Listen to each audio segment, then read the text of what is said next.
வர வழியில வண்டி பிரேக் டவுன் ஆயிடுச்சு. நான் திருவண்ணாமலையில இருந்து வரேன்.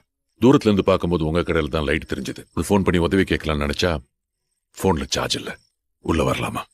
போனை சார்ஜ் பண்ணாதான் மெக்கானிக்கை கான்டாக்ட் பண்ண முடியும். உங்க சலூனா? ஆமா சார். இந்த சலூன் கட்டுறதுக்கு முன்னாடி இங்க என்ன இருந்துச்சு தெரியுமா? ஒரு பெரிய அரச மரம், ஆயிரக்கணக்கான கிளிகள் தங்கி இருந்துச்சு. வரும்போதெல்லாம் வண்டியை நிறுத்தி கிளிகளுக்கு தீனி போட்டு தான் போவேன். இப்ப வந்து பார்த்தா எல்லாமே மாறி இருக்கு.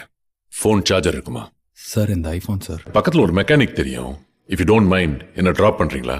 அந்த லெஃப்ட்ல போ. இங்க நிறுத்திக்க. இந்த இடத்துல எப்படி சார் இவ்வளவு கூட்டம்?